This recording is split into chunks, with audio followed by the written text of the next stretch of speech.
Class 12-এর costing and taxation cost পার্টের আজকে আমরা ফার্স্ট চ্যাপ্টার স্টার্ট করব। কস্ট পার্টের আজকে আমরা যে চ্যাপ্টারটা করব সেটা হচ্ছে কস্ট অফ মেটেরিয়ালস, কাঁচামালের ব্যয়। আমরা কস্টে পড়েছিলাম কাঁচামালের ব্যয় উৎপাদন ব্যয়ের একটা গুরুত্বপূর্ণ অংশ, কারণ একটা প্রতিষ্ঠানের ক্ষেত্রে কস্ট অফ প্রোডাকশান ডিটারমাইন করাটা কিন্তু খুবই ইম্পর্টেন্ট। কারণ কস্ট অফ প্রোডাকশান যদি ডিটারমাইন না করতে পারি প্রপারলি, তাহলে তার ওপর প্রফিট ধার্য করে আমরা সেল প্রাইস ডিটারমাইন করতে পারবো না। তাহলে এই কস্ট অফ প্রোডাকশান ক্যালকুলেট করার জন্য সবচেয়ে ইম্পর্টেন্ট হচ্ছে কস্ট অফ মেটেরিয়াল ক্যালকুলেট করা। কারণ আমরা জানি প্রোডাকশানের একটা মেন এলিমেন্টই হচ্ছে কিন্তু মেটেরিয়াল ছাড়া, অর্থাৎ র মেটেরিয়াল ছাড়া কিন্তু প্রোডাকশান পসিবল নয়। তাহলে সেক্ষেত্রে প্রোডাকশানের জন্য যে কস্ট হচ্ছে সেটা ডিটারমাইন করতে গেলে মেটেরিয়াল বাবদ, অর্থাৎ কাঁচামাল বাবদ কতটা খরচ হচ্ছে সেটা ডিটারমাইন করা কিন্তু খুবই ইম্পর্টেন্ট। তো সেই কনসেপ্টটা নিয়েই আমাদের এই চ্যাপ্টারটা, কস্ট অফ মেটেরিয়াল।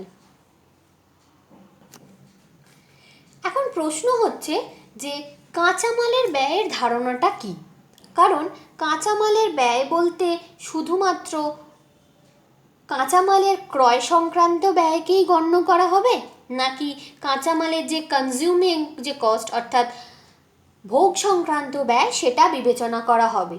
সেই বিষয়টাও কিন্তু যথেষ্ট গুরুত্বপূর্ণ।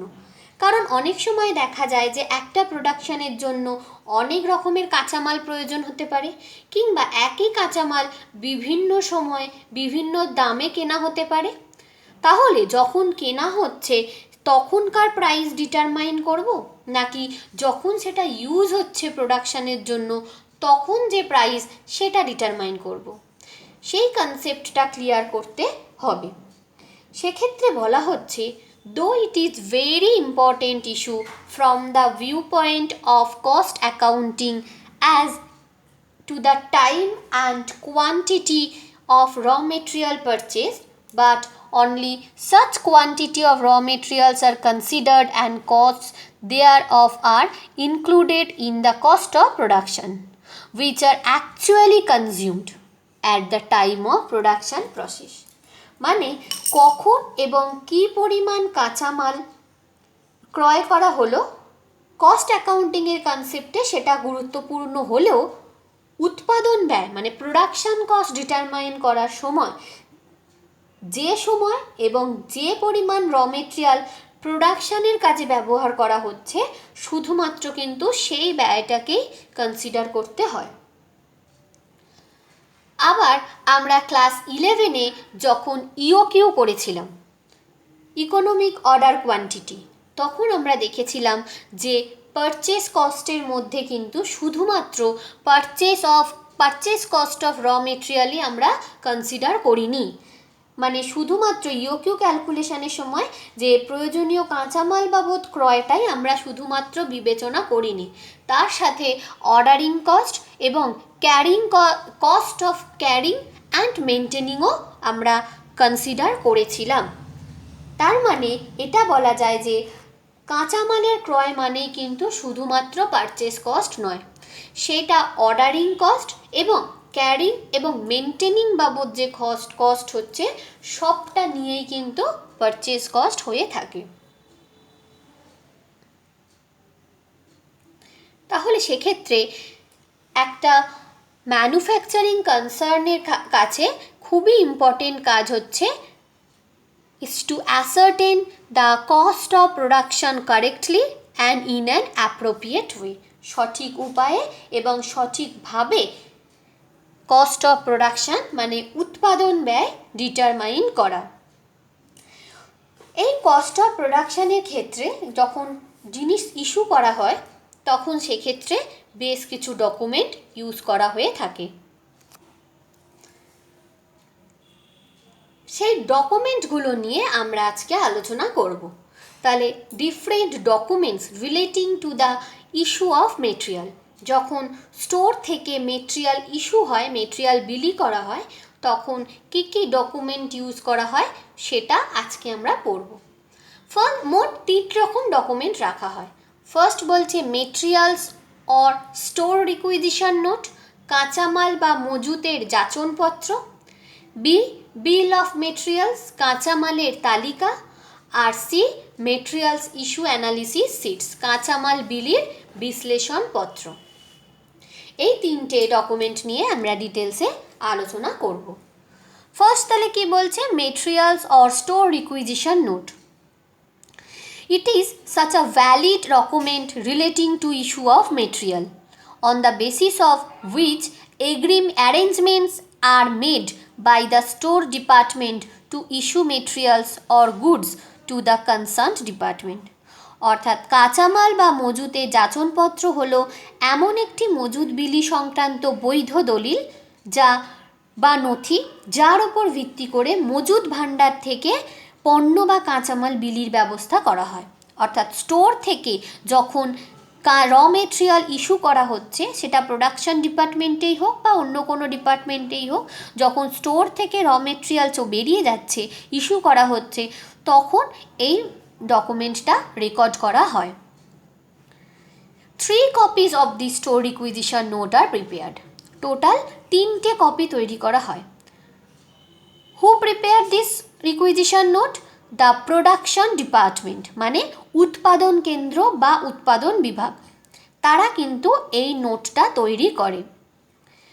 প্রোডাকশন ডিপার্টমেন্ট এই যে 3 কপি নোট তৈরি করছে, তার একটা কপি নিজের কাছে রেখে দেয়। and the remaining 2 copies are sent to the storekeeper and cost accounting department. বাকি 2টো কপি একটা স্টোর কিপারের কাছে অর্থাৎ মজুদ রক্ষকের কাছে পাঠিয়ে দেয়, আর একটা কস্ট অ্যাকাউন্টিং ডিপার্টমেন্টে পাঠিয়ে দেয়।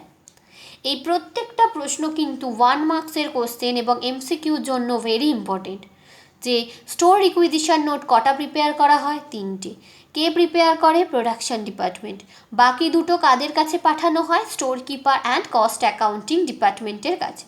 এবং অবশ্যই the definition or concept of the store requisition note. এই স্টোর রিকুইজিশনের শর্ট ফর্মটাও অনেক সময় আসে, সেটা হচ্ছে এসআর। স্টোর রিকুইজিশনের short form SR. Store keeper যেমন has to issue a note at the time of receiving materials. যেমন স্টোর কিপারে জিনিস ইস্যু হয়, তেমন স্টোরে তো নিশ্চয়ই জিনিস আসেও। তাহলে স্টোর কিপার যখন জিনিস ইস্যু করছে তখন এসআর নোট দিচ্ছে, কিন্তু স্টোরে যখন জিনিস আসছে, মেটেরিয়াল আসছে, তখনও কিন্তু তাকে একটা নোট ইস্যু করতে হয়। সেটাকে বলা হয় গুডস রিসিভড নোট, GRN। মানে যখন স্টোরে জিনিস আসছে তখন স্টোর কিপার যে নোটটা প্রিপেয়ার করে সেটা হচ্ছে GRN। আর যখন স্টোর থেকে জিনিস চলে যায়, মানে ইস্যু হয়ে যায়, তখন স্টোর কিপার যে নোটটা রেকর্ড করে সেটা হচ্ছে স্টোর রিকুইজিশন বা এসআর।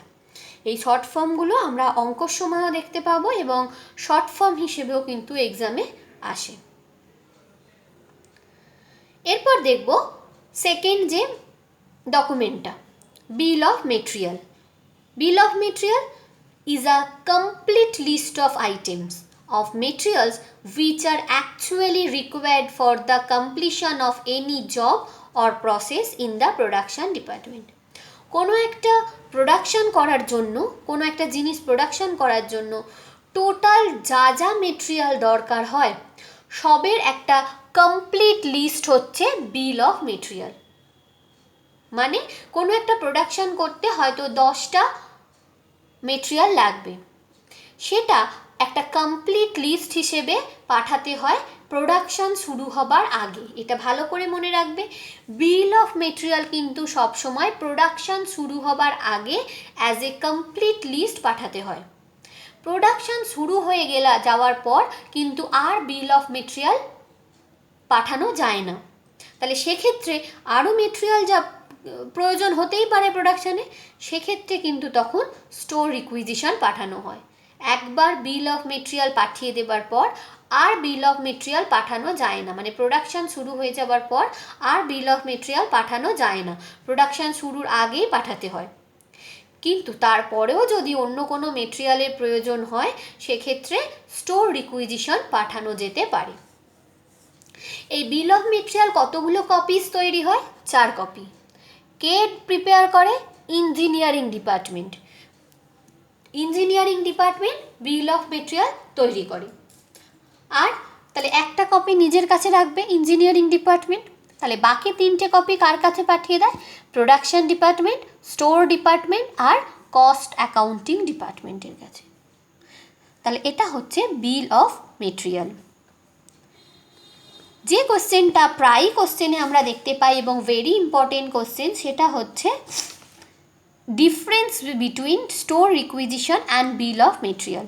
এই স্টোর রিকুইজিশন আর বিল অফ মেটেরিয়ালের যে পার্থক্য সেটা কিন্তু খুবই ইম্পর্টেন্ট কোশ্চেন।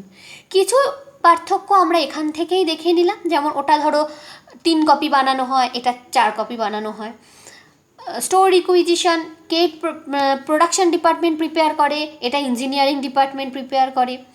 এইভাবে আমরা তারপর যেমন আমি বললাম যে স্টোর রিকুইজিশন হচ্ছে বিল অফ মেটেরিয়াল হচ্ছে একটা কমপ্লিট লিস্ট, কিন্তু স্টোর রিকুইজিশন কিন্তু কাঁচামালের আংশিক চিত্র, একটা পার্সিয়াল লিস্ট। পার্সিয়ালি অর্থাৎ কিছু কিছু মেটেরিয়ালের ইনফরমেশন আমরা স্টোর রিকুইজিশন থেকে পাই, কিন্তু একটা প্রোডাকশন হতে কী কী মেটেরিয়ালের প্রয়োজন, কী কী জিনিসের প্রয়োজন, তার একটা complete list bill of material থেকে পেয়ে থাকি। তারপর আমি আরেকটাও বললাম যে একবার স্টোর রিকুইজিশন পাঠানো শুরু হয়ে গেলে আর কিন্তু বিল অফ মেটেরিয়াল পাঠানো যায় না। বিল অফ মেটেরিয়াল আগে পাঠানোর পরে ধাপে ধাপে স্টোর রিকুইজিশন পাঠানো হয়, অর্থাৎ প্রোডাকশন শুরু হবার আগে টোটাল বিল অফ মেটেরিয়ালের মাধ্যমে কমপ্লিট একটা লিস্ট পাঠানো হয়ে যায়। এরপর ধাপে ধাপে যদি আবার প্রয়োজন হয় তখন স্টোর রিকুইজিশন পাঠানো যেতে পারে।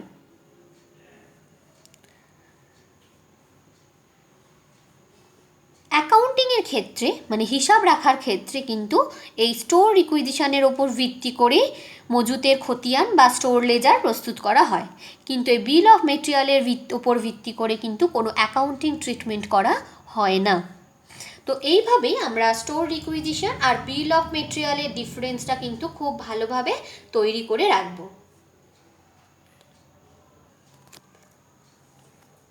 এরপর আমাদের লাস্ট ডকুমেন্ট অর্থাৎ C, material issue analysis sheet, কাঁচামাল বিলির বিশ্লেষণপত্র কাকে বলে? এখান থেকে এই কোশ্চেনটা শুধুমাত্র অ্যাজ এ 1 মার্কসের কোশ্চেন হিসেবে এর কনসেপ্ট বা ডেফিনেশনটা দেখে নেব। A comprehensive analysis is made at a specified time interval by an entity on the basis of store requisition, materials return note and materials transfer statement. And on the basis of this analysis, a statement is also prepared. This statement prepared is known as material issue analysis sheet. একটা নির্দিষ্ট সময় অন্তর প্রতিষ্ঠানের যাবতীয় যাচনপত্র মানে store requisition, কাঁচামাল ফেরতের বিবরণী অর্থাৎ মেটেরিয়াল রিটার্ন নোট এবং কাঁচামাল স্থানান্তরের বিবরণী মানে মেটেরিয়াল ট্রান্সফার স্টেটমেন্ট, এই 3টের ওপর ভিত্তি করে একটা সার্বিক বিশ্লেষণ করা হয়ে থাকে, একটা কম্প্রিহেন্সিভ অ্যানালিসিস করা হয়ে থাকে এবং তার ওপর ভিত্তি করে একটা স্টেটমেন্ট প্রস্তুত করা হয়। সেই স্টেটমেন্টটাকেই বলা হয় মেটেরিয়াল ইস্যু অ্যানালিসিস সিট। এই বিবরণীর মাধ্যমে একটা নির্দিষ্ট কাজের জন্য ঠিক কী পরিমাণ কাঁচামাল ব্যবহৃত হয়েছে তার একটা কমপ্লিট ক্লিয়ার পিকচার পাওয়া যায়। এই বিবরণীকে this analysis system is also known as materials abstract, একে কাঁচামালের নির্যাসপত্র নামেও অভিহিত করা হয়ে থাকে। তাহলে এটাও আমরা 1 মার্কসের কোশ্চেন হিসেবে এই ডেফিনেশনটা মনে রাখব। এরপর আমরা দেখব different methods of pricing of issue materials and preparation of store ledger, অর্থাৎ কাঁচামাল বিলির মূল্য নির্ধারণের বিভিন্ন পদ্ধতি। অনেক রকম পদ্ধতি আছে যার মাধ্যমে কিন্তু এই র মেটেরিয়ালের প্রাইসিংয়ের মেথডগুলো আমরা পেয়ে থাকি। কিভাবে আমরা কাঁচামালের বিলির মূল্য নির্ধারণ করব, অর্থাৎ কোন মূল্যে কোন ভ্যালুতে কাঁচামাল ইস্যু করব, তার অনেক রকম মেথড আছে। তো সেই মেথডগুলো আমরা দেখে নিই। প্রথমে বলছে on the basis of cost price. এর আন্ডারে টোটাল 4টে মেথড আছে। কি কি মেথড?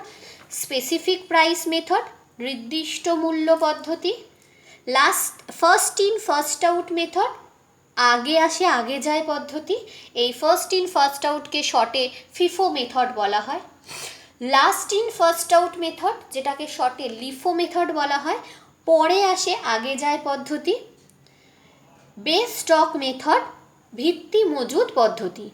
এই 4টে হচ্ছে কস্ট প্রাইসের ওপর বেস করে। এরপরে আছে on the basis of average price, গড় মূল্যের ভিত্তিতে। অ্যাভারেজ প্রাইসের বেসিসে দেখো 6টা ভাগ আছে, অর্থাৎ 6টা মেথড আছে। Simple average method, weighted average method মানে সরল গড় মূল্য পদ্ধতি, আর ভারযুক্ত গড় মূল্য পদ্ধতি। নাম্বার সিতে বা নাম্বার 3তে আছে periodical simple average price method, কালান্তিক সরল গড় মূল্য পদ্ধতি, periodical weighted average price method মানে কালান্তিক ভারযুক্ত গড় মূল্য পদ্ধতি, মুভিং সিম্পল অ্যাভারেজ মেথড চলমান সরল গড় মূল্য পদ্ধতি, আর মুভিং ওয়েটেড অ্যাভারেজ মেথড। তাহলে এই 6টা হচ্ছে অ্যাভারেজ প্রাইসের ওপর বেস করে। নাম্বার সিতে on the basis of market price, market প্রাইসের ওপর বেস করে 2 রকম, রিপ্লেসমেন্ট প্রাইস মেথড মানে পুনঃপ্রতিষ্ঠা মূল্য পদ্ধতি, আর রিয়েলাইজেবল প্রাইস মেথড আদায়যোগ্য মূল্য পদ্ধতি। মার্কেট প্রাইসের ওপর বেস করে মেথডগুলোকে 2টো ভাগে ভাগ করা হয়েছে। আর on the basis of notional price method 2টো ভাগ আছে। নোশনাল প্রাইস মানে ধারণা মূল্যের ভিত্তিতে। নোশনাল প্রাইস আমরা যখন ক্লাস 11-এর ফার্স্ট ডে পড়েছিলাম তখনই কিন্তু আমরা হোয়াট ইজ নোশনাল প্রাইস নিয়ে আলোচনা করেছিলাম। সেই নোশনাল প্রাইসের ওপর বেস করে 2টো ভাগ আছে, স্ট্যান্ডার্ড প্রাইস মেথড মানে মানক মূল্য পদ্ধতি, আর ইনফ্লেটেড প্রাইস মেথড স্ফীত মূল্য পদ্ধতি। তোমাদের সিলেবাসে এতগুলো মেথড কিন্তু নেই, তোমরা টোটাল 4টে মেথড নিয়ে এই চ্যাপ্টারে আলোচনা করবে, অর্থাৎ 4টে মেথডই কিন্তু তোমাদের সিলেবাসে আছে। কস্ট প্রাইসের ওপর বেস করে 2টো, অর্থাৎ FIFO method first in first out method, আর LIFO method last in first out method. এই 2টো তোমাদের সিলেবাসে আছে। আর এই অ্যাভারেজ প্রাইসের ওপর বেস করে সিম্পল অ্যাভারেজ মেথড আর ওয়েটেড অ্যাভারেজ মেথড, এই 2টো মেথড তোমাদের সিলেবাসে আছে। তাহলে এই চ্যাপ্টারে আমরা টোটাল 4টে মেথড নিয়ে ডিটেলসে আলোচনা করব, অর্থাৎ প্রত্যেকটা সিস্টেমের আমরা ডেফিনিশন দেখব, অ্যাডভান্টেজ দেখব, ডিসঅ্যাডভান্টেজ দেখব, তার সাথে কোথায় এই মেথডগুলো অ্যাপ্লিকেবল, অর্থাৎ সব ক্ষেত্রে সব মেথড অ্যাপ্লিকেবল নয়, কোন ক্ষেত্রে কোন মেথডটা, অর্থাৎ লিফো মেথড আমরা কোন ক্ষেত্রে অ্যাপ্লিকেবল, ফিফো মেথড আমাদের কোন ক্ষেত্রে অ্যাপ্লিকেবল, সেই অ্যাপ্লিকেবিলিটিগুলো দেখব। এবং অবশ্যই তার সাথে আমরা কিছু প্রবলেম করে নেব, অর্থাৎ এই 4টে মেথডেরই অঙ্ক তোমাদের সিলেবাসে আছে। LIFO method, FIFO method, simple average method, weighted average method, এই 4টে মেথডের অঙ্ক তোমাদের করতে হবে, এবং কম্পালসারিভাবে কোনো না কোনো মেথড কিন্তু তোমাদের এক্সামে আসে। তাহলে কি আমরা এই বাকি মেথডগুলো পড়বো না? বাকি মেথডের নামগুলো কিন্তু আমাদের অবশ্যই মনে রাখতে হবে, এবং সেটা কোন বেসিসে সেটাও মনে রাখতে হবে, কারণ যদি এমসিকিউতে কিন্তু আসতেই পারে। যেমন বলতে পারে যে নিচের কোন পদ্ধতিটি অ্যাভারেজ প্রাইস মেথডের, সেখানে আমাদের 4টে অপশান যদি দিয়ে দেয় যে replacement method, LIFO method, standard price method এবং সিম্পল অ্যাভারেজ মেথড, তাহলে অ্যাভারেজ প্রাইসের বেসিসে কোন মেথডটা আছে, অর্থাৎ সিম্পল অ্যাভারেজ মেথড, সেটা আমাদের মনে রাখতে হবে। বা তোমাদের প্রশ্ন দিতেই পারে কোনটা মার্কেট প্রাইসের বেসিসে, বলে 4টে অপশান দিয়ে দিল। তাহলে এর জন্য কিন্তু আমাদের অবশ্যই কোনটা কোন বেসিসের আন্ডারে সেটা মনে রাখতে হবে। আজকে আমরা এই চ্যাপ্টারের কনসেপ্ট এবং ইন্ট্রোডাকশন নিয়ে আলোচনা করলাম। নেক্সট দিন আমরা ফিফো মেথড নিয়ে আলোচনা করব, অর্থাৎ ডিটেলস ফিফো মেথড নিয়ে আলোচনা করব। ফিফো মেথডের থিওরি প্লাস প্র্যাকটিক্যাল প্রবলেম।